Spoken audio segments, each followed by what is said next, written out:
अमिताभ बच्चन को इंडस्ट्री से जुड़े हुए करीब 52 साल से ज्यादा समय हो गया है और इस दौरान उन्होंने कई सारी बड़ी हिट फिल्मों में काम भी किया है।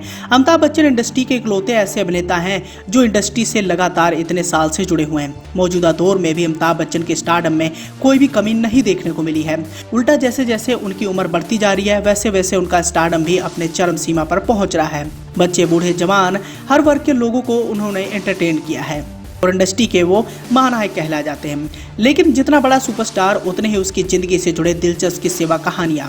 और इसी कड़ी में हम आपको अमिताभ बच्चन से जुड़ा एक ऐसा दिलचस्प किस्सा सुनाने वाले हैं जिसे जान व सुन आप भी शौक रह जाएंगे।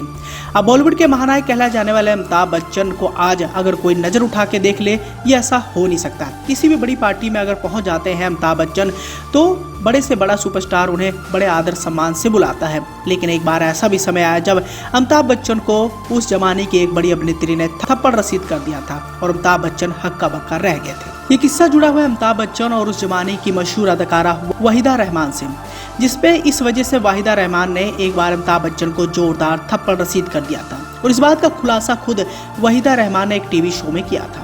उन्होंने उस दौरान बताया था कि फिल्म रेशमा और शेरा की शूटिंग के समय की बात है जिसमें एक सीन में मुझे अमिताभ बच्चन को एक जोरदार थप्पड़ मारना था और इसी सीन को शूट करते हुए ये घटना घटी थी। वाहिदा का उस दौरान कहना था कि ये सीन करने के लिए उन्हें काफी मुश्किलों का सामना करना पड़ा, लेकिन जैसे तैसे निर्माता निर्देशक सुनील दत्त ने उन्हें कहा वैसे ही उन्होंने करा।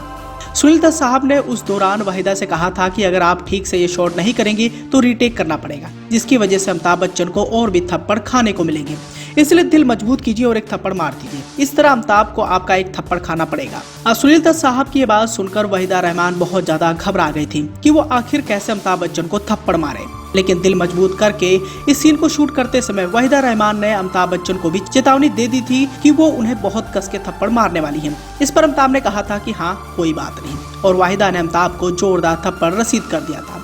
अमिताभ बच्चन की किस्मत अच्छी थी कि ये सीन एक ही टेक में पूरा हो गया, मगर शॉट खत्म होते ही अमिताभ बच्चन अपने गाल पर पड़े थप्पड़ का रिप्लाई देने के लिए वाहिदा के पास गए। उनसे कहा कि वाहिदा जी थप्पड़ वाकई काफी अच्छा था।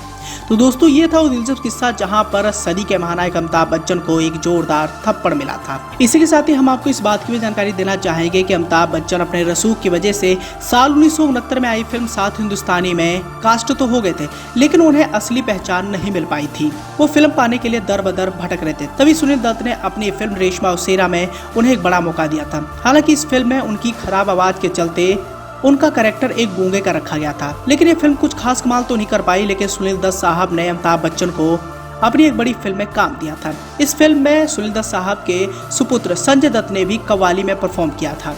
बताया जाता है कि रेशमा और शेरा करने के बाद अमिताभ बच्चन आने वाली फिल्मों में बिजी हो गए, लेकिन 1973 में उन्हें असली पहचान मिली। ये फिल्म थी जंजीर, और जंजीर फिल्म को करने के बाद अमिताभ बच्चन के सितारे रातों रात चमक गए और इसके बाद उन्होंने कभी पीछे मुड़कर नहीं देखा। मौजूदा दौर की बात करें तो अमिताभ बच्चन अब एक बड़े सुपरस्टार बन गए हैं और अभी भी अमिताभ बच्चन की फिल्मों की खुमारी उनके फैंस में सर चढ़कर बोलती है।